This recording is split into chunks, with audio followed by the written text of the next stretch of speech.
Good evening, folks, and welcome back to another episode of the most ghetto World of Tanks replays on YouTube.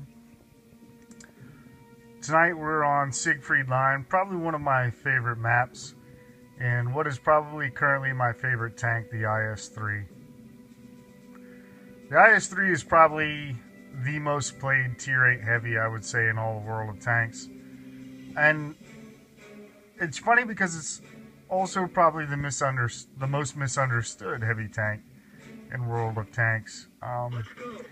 It really lives or dies by its armor, but what a lot of people don't understand is it's only got 110 millimeters of frontal armor on the hull, and it just gets worse from there. Like, the armor is thinner on the sides and rear, obviously. What makes the armor so great on the hull is that it's angled. It's a pike, and people don't understand that. And what I'm going to show you in this video is how to do it wrong and how to do it right, really.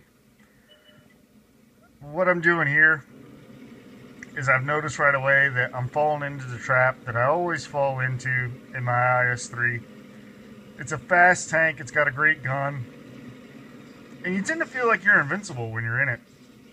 And what you'll quickly find is that all it takes is a couple of tanks. I don't know where that shot went. So frustrating. But all it takes is a couple of tanks shooting at you from a couple of different angles, and you're in a lot of trouble because you can only point the nose of that pike at one tank at a time. So what I'm doing here is taking shots at this WZ-131, trying to get him out of the game, and waiting on the rest of the team to move up. Like I said, just because of the speed and the great gun, the BL9, you kind of want to charge in and get stuck in, which is what the IS3 is really good at, but you can't afford to do it early in the game, and you can't afford to let yourself get surrounded. So I'm sitting here trying to line up some shots on this WZ. Another interesting thing about the IS3 is a very low profile tank, very short, very squat. Sometimes that helps you because you can hide behind things like these fence rails and stuff. And sometimes it hurts you because you can't line up shots because low fence rails are in your way. Take that, Mr. WZ. 384 points of damage, not bad. Enough to give him a bad day. And you can see the rest of the team's finally starting to move up into the city, so I'm going to move up, and oh, of course, Yag Tiger 8.8. And that's exactly what you do not do in your IS3, is hang around with your flank pointing at people to take shots, because the gun does have a long aim time, and you've only got 90 millimeters of side armor. Granted, some of it's spaced, but you know, you can, in theory, be penetrated by some Tier 6 mediums, and definitely by Yag Tiger 8.8. And you can see here what I'm trying to do is put shots into his lower glacis, maybe set his engine on fire, and try to support this Black Prince over to my left, who's also engaging. But not having a whole lot of luck.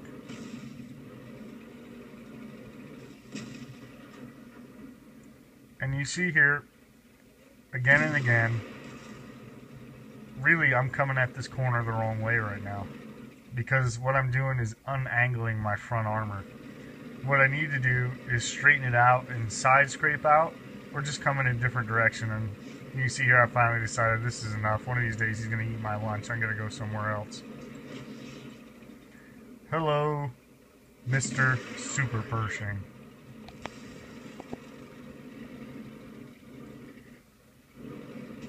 VK4502 Alpha around that corner as well. Oh, you have to be kidding me. Didn't penetrate the flank of the VK4502. So frustrating. Aim, aim, aim. Make sure that one goes in. Goodbye, VK4502. But you see, again, every time I come around this corner, the left side of the pike, the left side of the front of my tank, is completely flat, and I'm just begging to be penetrated. And probably the only reason that Super Pershing did not penetrate my armor is he wasn't shooting gold rounds, and his gun ain't that great to begin with. So here what I'm doing is I'm pushing further south. What I'm actually looking for is this Yag Tiger 8.8 here. I want to finish him off. And just as I'm pulling up, shots in the flank. Black Prince and the Yag Panzer IV out there. Trying to line up shots on the Yag Panzer IV. You see the indicator turn green. It means it's on him even though I'm not getting a silhouette. And what I'm doing here, now I'm playing it more intelligently. You see me trying to make sure that my front is pointed straight at the Black Prince, and look, they can't penetrate me.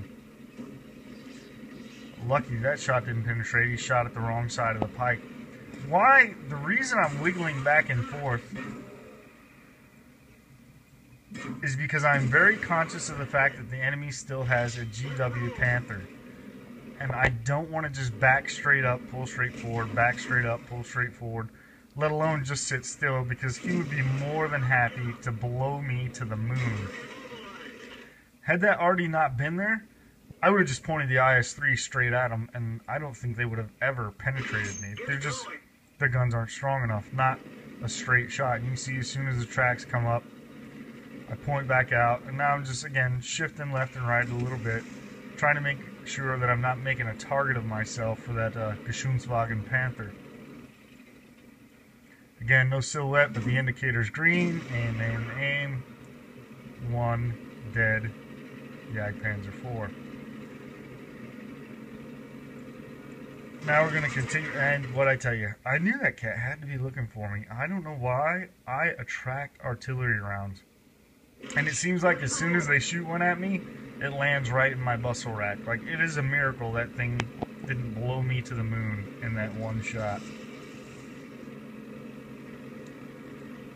But based on where the shot came from, I know he's got to be on the southern edge of the map down here. I was actually thinking he might be over here,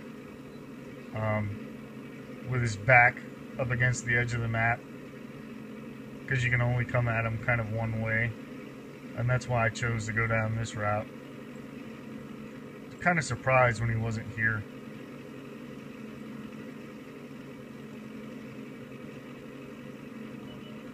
And there he's spotted over there. And the reason I stop here is I really expected the scumbag to throw it into reverse as soon as he got spotted and back into the water. I'm trying to cheat him of the opportunity to kill himself and make sure that he can't do it. But to my surprise, he doesn't do that. He's actually going to sit there, and I think he's aiming, trying to take somebody with him. So good on him for not doing the standard scumbag thing and just throwing himself into the water as soon as the game looked bad. And there you have it. I really wasn't impressed with this game when it ended. When this screen popped, I was thinking to myself, well, that's kind of a crappy game. I really didn't do all that well. But as you can see, really didn't do too bad. 3,389 points of experience. Granted, that was a triple experience weekend, first win of the day. 34,061 credits, and put more shots into folks than I realized I did. If we check out the details here, we got sniper and steel wall, as you saw, and actually managed to pull out 3,054 points of damage despite some really unlucky bounces trying to hit the lower glacis of that Yag Panther. And just a really good team. A lot of folks played real. I mean, look at that KV2, 1,510 points of damage in a Tier VIII game. Again, just goes to show you don't give up just because you're out tiered. And last but not least, this is really what I wanted to show. 15 shots fired, 13 hits, 10 penetrated, but more importantly, 19 hits I took, the majority of them there at the end, only 6 of which penetrated. And that's purely down to pointing the IS3 the right way. The IS3 really is a claymore, front towards the enemy. As long as you point it directly at your opponents, you'll do fine. Where you're going to get into trouble is as soon as you let people get onto your sides, on your flank, or get off to one side or the other pike, you're going to get penetrated every time. So, there's the video. Thanks for watching. I hope you enjoyed it, and hopefully you learned a little bit about the IS3.